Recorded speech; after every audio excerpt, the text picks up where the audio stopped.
नमस्कार, लोकस्वर टीवी में आपका स्वागत है। मैं हूं प्रियंका। खबरों में आगे बढ़ेंगे, मगर उससे पहले सुर्खियों पर एक नजर।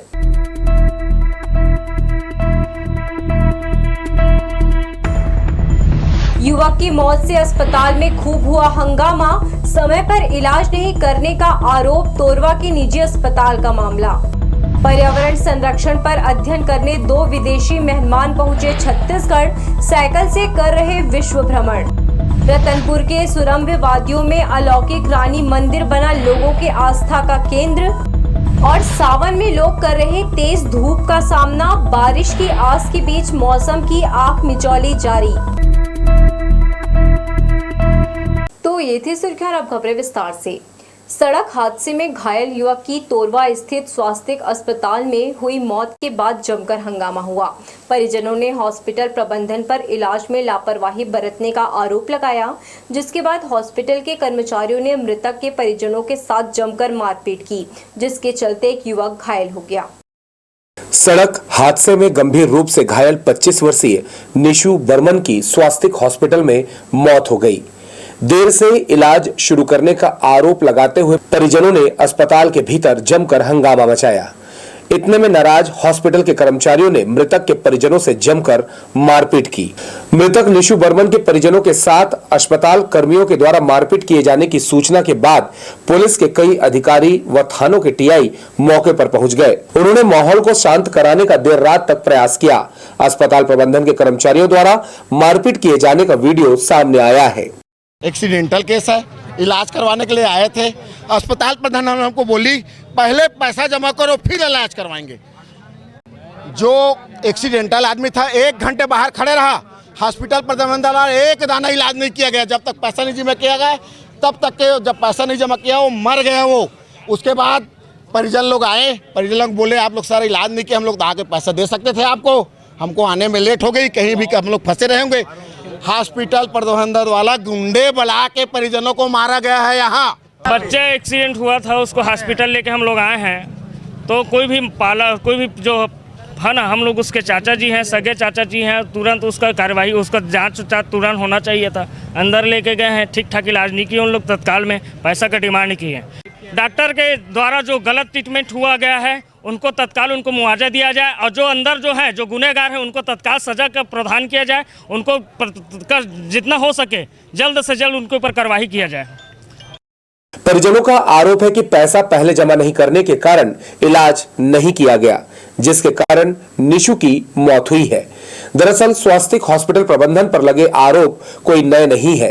पहले भी इलाज के नाम पर मोटी रकम की वसूली और परिजनों को परेशान करने की शिकायत लगातार शासन प्रशासन से होते रही है, लेकिन उसके बाद भी अस्पताल प्रबंधन लगातार अपनी मनमानी कर रहा है, जिस ओर कार्रवाई करने की आवश्यकता है। स्वास्थ्य अस्पताल में एक युवक निलोत्पल बर्मन यहाँ पर मौत हो गई थी, जिसमें उनके परिजनों के द्वारा अस्पताल प्रबंधन पे आरोप लगाया जा रहा है। और पुलिस बल यहाँ पर तैनात है और जांच के पश्चात अग्रिम वैधानिक कार्रवाई की जाएगी। हाँ, ये मृतक परिवार के परिजनों का आरोप है कि उनके परिवार के 2 सदस्यों के साथ अस्पताल प्रबंधन के द्वारा मारपीट की गई थी, जिसमें से एक व्यक्ति जो है वहाँ लाइफ केयर हॉस्पिटल में एडमिट है। इस सभी मामलों की जांच की जाएगी, जांच पश्चात वैधानिक कार्रवाई की जाएगी। लाठीचार्ज की भी बात सामने आ रही है, उसमें किसी प्रकार की लाठीचार्ज पुलिस के द्वारा नहीं की गई है।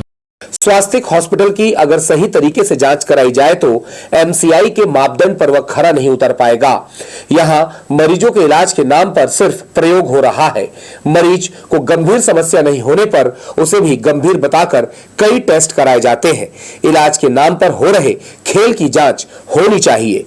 सोमवार की शाम मस्तूरी थाना क्षेत्र अंतर्गत बकरकुदा निवासी निशु बर्मन की सड़क हादसे में गंभीर रूप से वह घायल हो गया था, जिसे उपचार के लिए तोरवा स्थित स्वास्थ्य हॉस्पिटल में भर्ती कराया गया। यहाँ पे उपचार शुरू होने से पहले ही उसने दम तोड़ दिया। परिजनों का आरोप है कि अस्पताल प्रबंधन ने देरी से इलाज शुरू किया, जिसके कारण उसकी मौत हुई है। इसके बाद यहाँ पे जमकर हंगामा हुआ। मेडिकल स्टाफ ने परिजनों के साथ जमकर मारपीट की। इसका वीडियो भी वायरल हुआ। हम आपको बता दें, ये पहला मामला नहीं है कि स्वास्थ्य हॉस्पिटल में किसी प्रकार का विवाद ना हुआ हो। परिजनों से इलाज के नाम पर मोटी फीस लेना और इलाज में लापरवाही की बातें हमेशा सामने आती है। स्वास्थ्य विभाग का नियंत्रण नहीं होने के कारण यहाँ का प्रबंधन मनमानी वसूली भी कर रहा है। कैमरा पर्सन जयेंद्र गोले, राजा खान के साथ आशीष मौर्य, लोकसभा टीवी, बिलासपुर। कलेक्टर सौरभ कुमार की अनुपस्थिति में मंगलवार को एडीएम आर.के. कुरवंशी ने समय सीमा की बैठक लेकर विभागीय कार्यों की समीक्षा कर जरूरी मार्गदर्शन दिए। श्री कुरवंशी ने अधिकारियों को सरकार की प्राथमिकता वाली योजनाओं का क्रियान्वयन और हितग्राहियों को समय पर इसका लाभ देने के निर्देश दिए। खेतों में धान की फसल लेने किसान तैयारी कर रहे हैं, इसके लिए खाद यूरिया का वितरण सोसाइटियों के माध्यम से करने के लिए व्यवस्था बनाने कहा है। बारिश में जल जनित और संक्रामक रोगों की रोकथाम और अस्पतालों में इसके इलाज की व्यवस्था बनाने सीएमएचओ को निर्देश दिया। इसके अलावा लंबित कार्यों को जल्द पूरा करने विभागीय अधिकारियों से कहा है। भाजपा कार्यालय में मंगलवार को मस्तूरी विधायक कृष्णमूर्ति बांधी और बेलतरा विधायक रजनी सिंह ने पत्रकारों से चर्चा की। उन्होंने कहा कि प्रधानमंत्री नरेंद्र मोदी 27 जुलाई को राजस्थान के सीकर में एक विशाल जनसभा को संबोधित करने के साथ ही किसानों के खाते में पीएम किसान सम्मान निधि योजना के तहत करीब 20,000 करोड़ रुपए ट्रांसफर करेंगे। इस मौके पर पीएम प्रणाम योजना की भी शुरुआत करेंगे। भाजपा विधायकों ने कहा कि छत्तीसगढ़ में 40 लाख से अधिक पंजीकृत किसान हैं। इनमें से लगभग 21 लाख किसानों को ही सम्मान निधि का लाभ मिल पा रहा है। कांग्रेस शासन की लापरवाही और दुराग्रह के कारण 20 लाख से अधिक किसान राज्य में सम्मान निधि से वंचित हैं। उन्होंने कहा कि कांग्रेस सरकार केवाईसी की समस्या को दूर कर आंकड़े दिल्ली भेजें ताकि बाकी किसानों को भी इसका लाभ मिल सके। भाजपा विधायकों ने आरोप लगाया कि जानबूझकर इस काम में भूपेश सरकार लापरवाही कर रही है। उन्होंने कहा कि न केवल सम्मान निधि में बल्कि किसान बीमा योजना में भी राज्यांश बचाने कांग्रेस सरकार किसानों के साथ मजाक कर रही है। अभी तक फसल बीमा की अधिसूचना जारी नहीं की गई है। खाद के दृष्टि से सुगमता से और एक रूपता के साथ पूरे देश के किसानों को मिले, इस हेतु 27 जुलाई को वो प्रणाम योजना, किसान प्रणाम योजना लागू कर रहे हैं। जैव और जैविक उत्पादन की जो उर्वरक है, हम उसकी संतुलित उपयोग करके हम कैसे किसानों को करें और दूसरे साथ ही साथ विदेशों से आने वाले जो खाद है जो हम फुल रेट में लेते हैं और सब्सिडी से देते हैं, तो कम से कम विदेशों के ऊपर हमारी खाद की निर्भरता न हो सके, देश में ही इसका उत्पादन हो। इस योजना के प्रारंभ होने के बाद आप यदि 2014 के बाद माननीय नरेंद्र मोदी जी प्रधानमंत्री बनने के बाद देखेंगे तो किसानों के लिए, सिर्फ किसानों के लिए खाद के मामले में चाहे ज़मीन का परीक्षण हो, उर्वरक परीक्षण हो, चाहे किसान सम्मान निधि हो, चाहे यूरिया को नीम कोटेड यूरिया दें हो, डीएपी के लिए जो सब्सिडाइज कर रहे हैं पूरे देश में, वो कीमत 2500 का है जिसको हम 1200 में देते हैं। 1200 रुपया पर बोरी किसानों को माननीय मोदी जी दे रहे हैं। छत्तीसगढ़ के किसानों को कांग्रेस की भूपेश सरकार द्वारा चलाई जा रही योजनाओं का लाभ दिलाने इसका प्रचार प्रसार किया जाएगा। छत्तीसगढ़ कांग्रेस किसान सभा के प्रदेश अध्यक्ष ने कांग्रेस भवन में आयोजित जिला स्तरीय बैठक में सदस्यों को इसकी जानकारी दी और कहा किसान सहयोग समिति का गाँव में गठन करें। समिति द्वारा किसानों को योजनाओं की जानकारी दी जाएगी। किसानों की सरकार है, किसानों के लिए योजना बन रहा है। अब हम लोग को चिंता ये है, चुनाव का समय है, 2 से 2.5 महीना बाकी है। छत्तीसगढ़ सरकार की योजना जमीनी स्तर में, गांव स्तर में, गरीब तक, मजदूर तक कैसे पहुंचे, इसके संकल्प के साथ आज बैठक लिया गया है और हम लोग गांव स्तर में जाके किसान सहयोग समिति का गठन करेंगे। प्रकृति, पर्यावरण और जैव विविधता का संरक्षण के अनूठे उदाहरण खोजने निकले विदेशी मेहमान छत्तीसगढ़ पहुंचे। प्रेस से मिलकर जर्मनी के योनास सोमर और चेकोस्लोवाकिया की हाना ओलर्स ने अचानकमार भ्रमण का अनुभव साझा किया। योनास सोमर और उनकी महिला मित्र हाना ओलर्स दोनों ही इकोलॉजी, वाइल्ड लाइफ, बायोलॉजिकल पर अध्ययन करने चुनौतीपूर्ण साइकिल यात्रा पर निकले हैं। प्रकृति और पर्यावरण संरक्षण के अनोखे उदाहरण खोजने का उनका जुनून इन्हें छत्तीसगढ़ ले आया।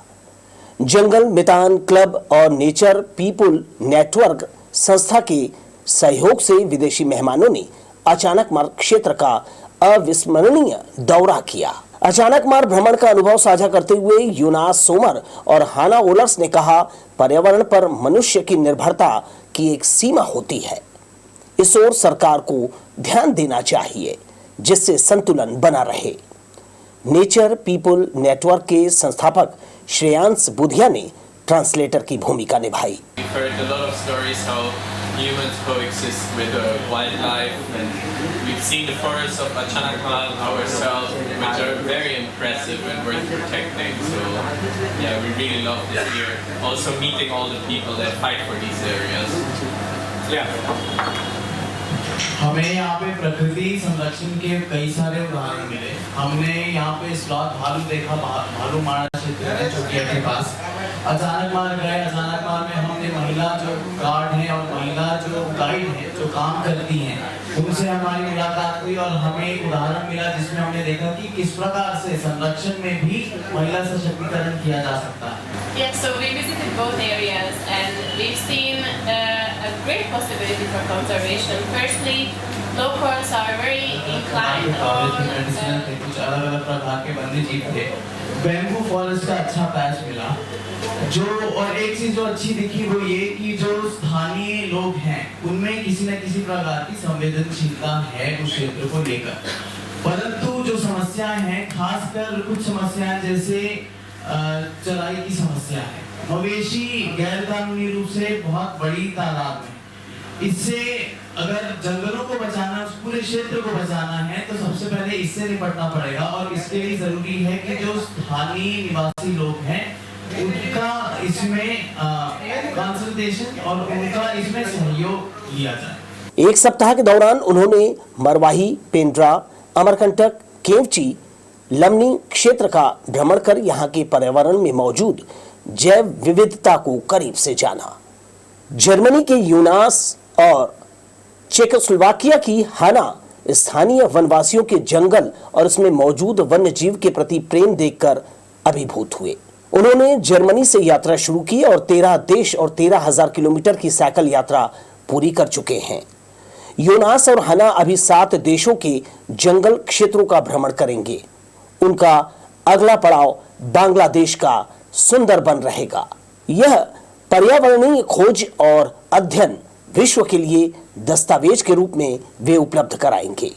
जंगल मितान क्लब के चंद्र प्रदीप बाजपेयी प्रेस से हुई मुलाकात में मौजूद थे। कैमरामैन सतीश साहू के साथ दिलीप जगवानी, लोकसो टीवी, बिलासपुर। ग्रामीण क्षेत्र के सरकारी स्कूल गंदगी की चपेट में है, जिसकी वजह से स्कूल पहुंचने में बच्चों को परेशानी हो रही है। विद्यालयों के पास बदहाल स्थिति होने के कारण अभिभावकों में बच्चों के स्वास्थ्य को लेकर चिंता बनी हुई है। जिले के विद्यालय में सरकारी शिक्षा व्यवस्था कैसी है, यह किसी से छिपी हुई नहीं है। कहीं स्कूल नहीं तो कहीं शिक्षक नहीं। जहां दोनों हैं वहां व्यवस्था में कमी है। ग्राम मेंड्रा में भी एक ऐसा ही स्कूल है जिसकी बदहाली का खामियाजा वहां के विद्यार्थी और शिक्षक उठा रहे हैं। विद्यालय को शिक्षा का मंदिर कहा जाता है। यहाँ छात्रों को शिक्षा, स्वास्थ्य और देश निर्माण की बातें सिखाई और बताई जाती हैं। लेकिन अगर विद्यालय खुद ही बदहाली के दौर से गुजर रहा हो तो ऐसी स्थिति में छात्रों का भविष्य क्या होगा, आसानी से समझा जा सकता है। ऐसे ही एक तस्वीर सकरी मेंड्रा के मुख्य मार्ग में स्थित प्राथमिक विद्यालय की है। हालत इतने बदतर हैं कि इसे लेकर शिक्षा विभाग, जिला प्रशासन और जनप्रतिनिधियों को कई बार जानकारी दी गई है, मगर इस ओर ध्यान देने वाला कोई नहीं है। बरसात के दिनों में तो ये विद्यालय पूरी तरह से नरक बन जाता है। चारों तरफ कीचड़ और जल जमाव के साथ गंदगी फैल जाती है। अगर छात्रों को विद्यालय आना पड़ा तो कीचड़ और पानी से होकर ही उन्हें यहाँ तक पहुँचना पड़ता है। इस दौरान कभी कभी छात्र कीचड़ में फिसलकर गिर भी जाते हैं। गंदगी इतनी है कि छात्र से लेकर शिक्षक तक बीमार पड़ रहे हैं। विद्यालय के बाहर पानी और कीचड़ भरा हुआ है। गांव के लोग खासे परेशान हैं। उन्होंने कई बार पंचायत को भी अवगत कराया, मगर ग्राम पंचायत ने भी कीचड़ और गंदगी के बारे में कोई ठोस पहल नहीं की। इस स्कूल में तो बाउंड्री वॉल तक नहीं है। आवारा मवेशियों का यहाँ डेरा लगा रहता है, फिर भी इस ओर जिम्मेदार अधिकारियों का ध्यान नहीं जा रहा है। लोकसभा टीवी के लिए कैमरामैन प्रदीप भोई के साथ भूपेंद्र सिंह राठौर की रिपोर्ट। 24 जुलाई से 2 अगस्त तक सामाजिक आर्थिक सर्वेक्षण के सत्यापन के लिए जिले के कई शिक्षकों की ड्यूटी लगाई गई है। शिक्षक घर घर जाकर सर्वेक्षण में दी गई जानकारी का भौतिक सत्यापन कर रहे हैं। इसके लिए बड़ी संख्या में प्रधान पाठकों की भी ड्यूटी लगाई गई है, मगर इस बार सर्वे ड्यूटी में जिन शिक्षकों की ड्यूटी लगी है उन शिक्षकों को दूसरे गाँव में भी भेजा जा रहा है, जिससे उनकी समस्याएं बढ़ गई है। दूसरी पंचायत होने की वजह से शिक्षकों को सर्वे करने में दिक्कतों का सामना करना पड़ रहा है। खेती किसानी के लिए ग्रामीण खेत चले जाते हैं, जिससे ग्रामीणों से मुलाकात भी नहीं हो पाती। यही वजह है कि शिक्षकों को एक ही घर के लिए उन्हें 2 से 3 बार चक्कर लगाना पड़ता है। स्कूल के बच्चे को छोड़कर यहाँ बहुत दिक्कतों का सामना कर रहे हैं। शासन को होना चाहिए कि ग्रीष्म अवकाश में ये सब कार्य कराना चाहिए, और हमें दुख है कि हम बच्चे को दे नहीं पा रहे हैं। अभी FLN का प्रशिक्षण लेके आए हैं, उत्सुकता इतना था कि हम बच्चे के लिए कुछ कर पाएँ। बाकी हमारा ड्यूटी यहाँ लगाने पर इतना हम लोग दुखी हैं। और एक तो मजदूर वर्ग हैं, सब काम में गया हुआ है, और 2 बार 4 बार जाना पड़ रहा है हम लोगों को, क्योंकि ये दूसरा पंचायत है, उतना जानकारी नहीं है यहाँ से। इस कारण हमके बहुत दुखी हो रहे हैं। सर्वे कार्य में लगाए हुए हैं, इसमें हमें बहुत दिक्कतों का सामना हो रहा है, और गांव को भी चेंज कर दिए हैं, कोपरा से मेंढरा लगा दिए हैं, तो और गांव का एरिया ही हमको पता नहीं चल पा रहा है कि हमको कहाँ पब्लिक मिल पाएगी। बहुत परेशानियों का सामना करना पड़ रहा है, और बहुत गर्मी की उमस के कारण कोई भी आदमी बैठाने के लिए तैयार नहीं होते हैं घर में। हम लोग सर्वे ड्यूटी में आए हैं। सत्यापन का कार्य जो शासन के द्वारा कराया जा रहा है, तो पूर्व में भी हम लोग जो है अपने स्कूल स्तर पर जहाँ पर पोस्टेड थे वहाँ पर हम लोग अपन सर्वे कार्य किए थे, और उसके बाद फिर ये दोबारा सत्यापन कार्य शासन स्तर पर लगाया गया है। तो सभी टीम वहाँ पर पूरे भीड़ के कर रहे हैं। समस्या ये है कि अभी चूँकि खेती बाड़ी का दिन है, घर में जाते हैं तो बच्चे एक तो स्कूल में चले गए हैं, स्कूल में पढ़ाई प्रभावित तो हो ही रही है, साथ है कि जब घर में जा रहे हैं तो मकान में जो उनके पेरेंट्स हैं उन लोग खेतों में काम कर रहे हैं। तो दिक्कत यह है कि सर घर वालों से जो है भेंट मुलाकात जो है कम हो पा रहा है, तो इस कारण से कार्य करने में जो है समय ज़्यादा लग रहा है। धार्मिक नगरी रतनपुर में कई अद्भुत चमत्कारिक तंत्र साधना और यंत्र मंत्र सिद्धि के मंदिर स्थापित हैं। सुरम्य वादियों में श्रद्धा, भक्ति और आस्था का एक केंद्र रतनपुर कोटा मार्ग में भी स्थित है। यहाँ एक बहुत प्राचीन रानी मंदिर है, जो अलौकिक प्रभाव और सुंदरता के कारण दर्शनार्थियों को बरबस ही अपनी ओर आकर्षित करता है। रतनपुर कोटा मार्ग के जूना शहर में श्रद्धा, भक्ति और आस्था का प्रमुख केंद्र देवस्थानम रानी मंदिर है, जो पर्वत श्रृंखलाओं से घिरे प्राकृतिक हरितिमा से आच्छादित होने के साथ ही अपनी मनमोहनी रूप से भक्तों की आस्था का प्रमुख केंद्र बना हुआ है। यहाँ भक्तगण श्रद्धा से शीश झुकाते हैं। इस मंदिर को राजा मोरध्वज ने अपने कार्य स्थली के लिए सजाया संवारा था। जनश्रुति पर यदि गौर करें तो पुराना रतनपुर यहीं से आबाद हुआ था। शायद इसी वजह से इस स्थान को जूना शहर के नाम से जाना जाता है। यह मंदिर जो साक्षी महादेव का प्रमुख स्थान है, जहां मंदिर के गर्भगृह में एक विशाल शिवलिंग स्थापित है, जिसके ठीक सामने एक पाषाण नंदी विराजमान है। राजा मोरध्वज अपनी रानी के अगाध प्रेम के प्रतीक स्वरूप इस मंदिर का निर्माण करवाया था, जिसे उपहार स्वरूप रानी को सौंपा गया था, जिसमें रानियां इस मंदिर में देवाधिदेव भगवान शिव जी की पूजा आराधना कर सकें। शायद इसी वजह से इस मंदिर को रानी मंदिर के नाम से जाना जाता है। इस मंदिर से लगा हुआ एक तालाब भी है, जहां रानियां स्नान करके इस मंदिर में पूजा आराधना किया करती थीं। इस संबंध में ऐसा कहा जाता है कि इस मंदिर में विराजित शिवलिंग की रानियों द्वारा पूजा आराधना से भगवान शिव जी उन्हें साक्षात रूप से दर्शन दिए थे। शायद इसलिए यहाँ स्थापित शिवलिंग को साक्षी महादेव के नाम से भी जाना जाता है। इसके अलावा यह मंदिर प्राचीन काल में साधु तपस्वियों के लिए ध्यान, साधना और तपस्या का प्रमुख केंद्र रहा है, जहां पर अनेक साधक अपनी साधना से अनेक सिद्धियां प्राप्त किए हैं। प्राचीन राजधानी रतनपुर का वहीं पर राजाओं के द्वारा बनाया गया था, बसाया गया था, और चूँकि रतनपुर में तमाम जनता के लिए पहले ट्यूबवेल का आविष्कार नहीं हुआ था, तब 1400 तालाब यहाँ रहने का इतिहास मिलता है।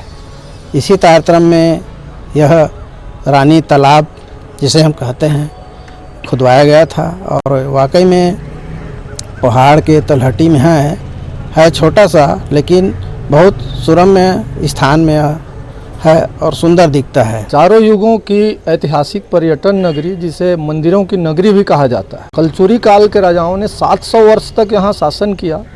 उन्हीं में से राजा बहार शाह, जिन्होंने 1495 में राजगद्दी पर बैठे, उन्होंने ही बैराग वन स्थित नर्मदेश्वर महादेव मंदिर और बैराग वन तालाब को उन्होंने निर्माण करवाया। अनुपम छटा बिखेरती बैराग वन जो पर्यटकों का मन स्वतः ही मोह लेता है, जिसकी प्राकृतिक सुंदरता देखते ही बनती है। यहाँ एक प्राचीन शिव मंदिर भी है, जहाँ काले पत्थर से बना शिवलिंग स्थापित है। इस शिवलिंग के ठीक सामने एक पाषाण नदी भी विराजमान है। विभिन्न भोलेनाथ के मंदिरों की तरह सावन महीना में भी यहाँ भक्तों की भीड़ उमड़ती है और भक्तगण दर्शन लाभ प्राप्त कर कृतार्थ होते हैं। लोकसभा टीवी के लिए रतनपुर से विजय दानिकर की रिपोर्ट। वार्ड क्रमांक 67 और 68 अटल आवास लोधीपारा, शिवघाट, माटता चौरा, देहानपारा, अरविंद्र नगर के नागरिकों के लिए 2 राशन दुकान स्वीकृत है, जिसका संचालन एक ही संचालक कैलाश मिश्रा के द्वारा किया जाता है। संचालक मन मुताबिक तरीके से दुकान खोलता है। 2 में से एक ही दुकान खुलती है, वह भी कुछ घंटे के लिए। भीड़ अधिक होने से प्रतिदिन लोगों को राशन नहीं मिल पाता है। उन्हें दूसरे दिन फिर से बुलाया जाता है। कई बार तो दुकान का संचालन कभी देहानपारा तो कभी अपने निवास मुक्ति धाम से किया जाता है, जिसके कारण हितग्राहियों को भटकना पड़ता है। लगातार 2-3 महीने से शासन के आदेश का बहाना कर राशन संचालक ने हितग्राहियों को उनके कोटे का आधा चावल ही वितरण किया। पूछे जाने पर बदतमीजी की गई। मजदूर श्रेणी के हितग्राही राशन नहीं मिलने से परेशान हो जाते हैं। यही कारण है कि एकजुट होकर सभी ने मंगलवार को कलेक्टर से शिकायत की है और अलग अलग दुकानों के लिए अलग अलग संचालक दिए जाने की मांग की है। राशन दुकान जाता है, पूरा 1 हफ्ता से आता है, लेकिन चावल को सबको बेच देता है टरक और चावल देता है नहीं। शक्कर उक्कर सबको कोई 2 किलो काटता है, कोई 5 किलो काटता है, कोई 10 किलो काटता है, कोई 15 चावल काटता है। हम लोधीपारा में रहते हैं, सरकंडा में। हम चाहते हैं, करवाही चाहते हैं कि लोधीपारा में राशन दुकान खुले। चावल नहीं दे और बहुत थे वहाँ ले गरीब आदमी है, हम कहाँ खा के जी तो हम ओकरे खातिर आपके सहाय हम लोधीपारा में दुकान चाहत हैं। आज अब काल अब कहत रहते कारट ले जमा कर ली और तहन नहीं है कही दही तहल तोहर कारट ले जावा जा जो भी करी तेन करकत है। जिले के अलग अलग ग्राम पंचायतों को एक दूसरे गांव से जोड़ने के लिए सड़क निर्माण का काम कराया जा रहा है। पहले इन गांव में कच्ची सड़क हुआ करती थी, जिसमें आने जाने में काफी दिक्कतों का सामना करना पड़ता था। अब गांव के मोहल्लों की भी सड़क को पक्की सड़क बनाने का काम किया जा रहा है। ग्राम पंचायत हाफा से आवास पारा की सड़क अब तक नहीं बनी थी, मगर विधायक राशि आने के बाद सड़कों का कायाकल्प किया जा रहा है। सरपंच ने बताया कि वार्ड वासियों की काफी पुरानी मांग थी, जिसे विधायक ने पूरा किया है। काफ़ी दिनों बाद यहाँ सीसी रोड प्रस्तावित हुआ। एक पहला विधायक निधि से बना हुआ था, उसके बाद इस बरसात में बहुत दलदल था। मतलब आज तक जब से पंचायत बना है 1988, तो यहाँ कभी आवास पारे में कुछ काम ही नहीं हुआ था। तो हमारे विधायक महोदय जी अच्छे से ध्यान दे रहे हैं आवास पारा को भी। तो उनके द्वारा एक लिखित में दिए गए थे, तो मुख्यमंत्री विकास ग्राम सड़क योजना के तहत तो एक दोनों 100 मीटर का रोड दिया गया है। तो 200 मीटर का रोड आज बन के लगभग आज कंप्लीट हो जाएगा। वरिष्ठ अधिकारियों के निर्देश पर थाना स्तर पर वारंटियों की धरपकड़ तेज हो गई है। न्यायालय में प्रकरण सुनवाई के दौरान लंबे समय से अनुपस्थित लोगों के खिलाफ गिरफ्तारी वारंट जारी हो रहा है। मंगलवार को सिविल लाइन पुलिस ने 3 गिरफ्तारी वारंट तामील किए। तीनों आरोपी पेशी पर न्यायालय में उपस्थित नहीं हो रहे थे, जिन्हें गिरफ्तार कर न्यायालय में पेश किया गया। बढ़ेंगे हम खबरों की ओर, मगर उससे पहले सुर्खियों पर एक नजर।